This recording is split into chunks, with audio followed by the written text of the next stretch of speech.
Rodri का नाम जब बैलन डॉर के लिए घोषित किया गया तो सबके लिए शॉकिंग था। देखो यार, बैलन डॉर की खूबसूरती है ये, हर साल कोई न कोई विवाद रहता ही रहता है। इस बार विनीसियस जूनियर और रोड्री के बीच में था। तो आइए जानते हैं कि आखिर विनीसियस जूनियर को ये अवार्ड क्यों नहीं मिला। इसका पहला रीजन है international football achievements. Lionel Messi ने पिछले साल 8वां बैलन डॉर जीत के उन्होंने रिकॉर्ड कायम किया था कि 8 बैलन डॉर जीता, और ये काफी ड्रामा हुआ था उस टाइम। मुख्य रूप से देखा जाए तो बैलन डॉर अगर जिसको दिया जाता है उसमें देखा जाता है कि इंटरनेशनल फुटबॉल में उनकी भूमिका क्या रही। तो इसमें देखा गया कि लियोनेल मेसी जो है उन्होंने अर्जेंटीना के लिए वर्ल्ड कप जितवाया था, जबकि हालैंड के साथ ऐसा नहीं था। हालैंड ने जो अपने कंट्री के लिए परफॉर्मेंस दिया था वो अच्छा नहीं था। क्लब के लिए हाँ डेफिनेटली मैनचेस्टर सिटी के लिए उन्होंने अच्छा परफॉर्म किया था, लेकिन लियोनेल मेसी जो थे उन्होंने अर्जेंटीना के लिए प्लेयर ऑफ द टूर्नामेंट रहे थे। उन्होंने ये अचीवमेंट हासिल किया, वर्ल्ड कप जितवाया। वैसे ही विनीसियस जूनियर का देखा जाए तो विनीसियस जूनियर ने क्लब के लिए रियल मैड्रिड के लिए तो उन्होंने अच्छा परफॉर्मेंस दिया है, लेकिन जो कंट्री के लिए है उन्होंने अच्छा परफॉर्मेंस नहीं दिया। कोपा अमेरिका के क्वार्टर फाइनल में उरुग्वे से हार के बाहर हो गए थे, जबकि रोड्री ने स्पेन के लिए यूरो कप जीता है। रोड्री ने अच्छा परफॉर्मेंस दिया और स्पेन को यूरो कप जितवाया। देखो तीसरे रीजन के बारे में बात करते हैं। तीसरा रीजन जो था नामी और बेलिंगम के साथ वोट को साझा करना। देखो कुछ समय पहले की बात है जब बैलन डॉर का उम्मीदवार घोषित किया जा रहा था, तो जो बेलिंगम था उनका पहला हाफ काफी अच्छा था। उन्होंने 16 गोल और 5 असिस्ट किया था, जबकि दूसरे प्लेयर इनसे काफी पीछे थे। लेकिन अगर वहीं विनीसियस जूनियर की बात करें तो विनीसियस जूनियर का दूसरा हाफ बहुत ही अच्छा था। उन्होंने अच्छा परफॉर्मेंस किया, चैंपियंस लीग में अच्छे परफॉर्म किए। तो ये एक रीजन। तो अब हम जो बात करने वाले हैं तीसरे रीजन के बारे में बात करने वाले हैं। तीसरा रीजन है बैलन डॉर वोटिंग। तो इसको समझने के लिए हम 3 चीजों को सबसे पहले समझना पड़ेगा। पहला है प्लेयर का इंडिविजुअल परफॉर्मेंस कैसा है प्रीवियस सीजन में, और जो दूसरा है वो टीम सक्सेस का है ड्यूरिंग द सीजन, और जो तीसरा रीजन है वो प्लेयर का बिहेवियर कैसा है fair play during the season. तो ये सब चीजें देख के बैलन डॉर में वोटिंग की जाती है।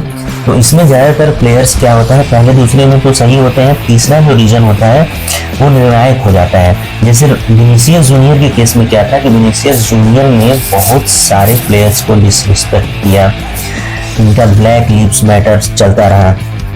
उसके अलग रोड्री एक बहुत ही समानता अच्छे इंसान है, उनके साथ ऐसा कुछ नहीं था।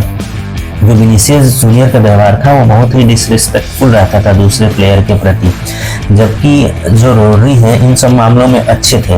वो ज़्यादातर सोशल मीडिया वगैरह हो गया उन पे ज़्यादा एक्टिव नहीं रहते थे कि सोशल मीडिया पे लेकर ट्वीट कर रहे हैं, तो उनका व्यवहार काफ़ी अच्छा था। तो ये एक निर्णायक रीजन था जिससे रोड्री को बैलन डॉर दिया गया। हर रीजन था रियल मैड्रिड और यूएफए के साथ झगड़ा। हम सभी जानते हैं कि बैलन डॉर में यूएफए का इंपॉर्टेंट रोल होता है। टॉप 30 के जो नॉमिनी होते हैं वहां से लेके वो ज्यूरी तक का चयन करता है। तो रियल मैड्रिड और यूएफए के बीच चीजें अच्छी नहीं चल रही थी। जो सुपर लीग का मामला था रियल मैड्रिड ने जो उठाया था, उसकी वजह से ये मामला बिगड़ गया था। और विनीसियस जूनियर और उसके परिवार जो थे रियल मैड्रिड के खिलाड़ी सारे बैलन डॉर सेरेमनी में आने वाले थे, लेकिन वो शामिल नहीं हुए। जैसे उनको पता चला कि विनीसियस जूनियर नहीं जीत रहे तो शामिल ही नहीं हुए। यहाँ तक कि ये भी देखा गया कि किलियन एम्बापे जो है, किलियन एम्बापे को गार्ड मुलर जो ट्रॉफी है वो मिलने वाला था, और किलियन एम्बापे क्या हुआ कि उन्होंने भी बाइकआउट किया और इस बैलन डॉर सेरेमनी में शामिल नहीं हुए। और 5th वाला जो रीजन है ज्यूरी का लास्ट ईयर अवार्ड को कंपनसेट करना।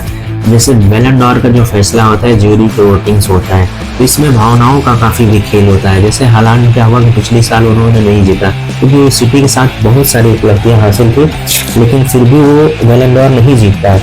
तो विनीसियस के साथ भी इस बार ऐसा ही हुआ। विनीसियस ने इंटरनेशनल के लिए अच्छा परफॉर्म नहीं किया इसलिए नहीं जीत पाया, जबकि हालांकि ने पिछले साल किया था लेकिन क्लब के लिए किया था। सेम टू सेम विनीसियस ने भी इस पर क्लब के लिए किया, कंट्री के लिए नहीं किया।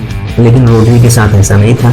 रोड्री ने क्लब के लिए परफॉर्म किया और साथ ही साथ उन्होंने जो स्पेन है उनके लिए यूरो कप भी लाए।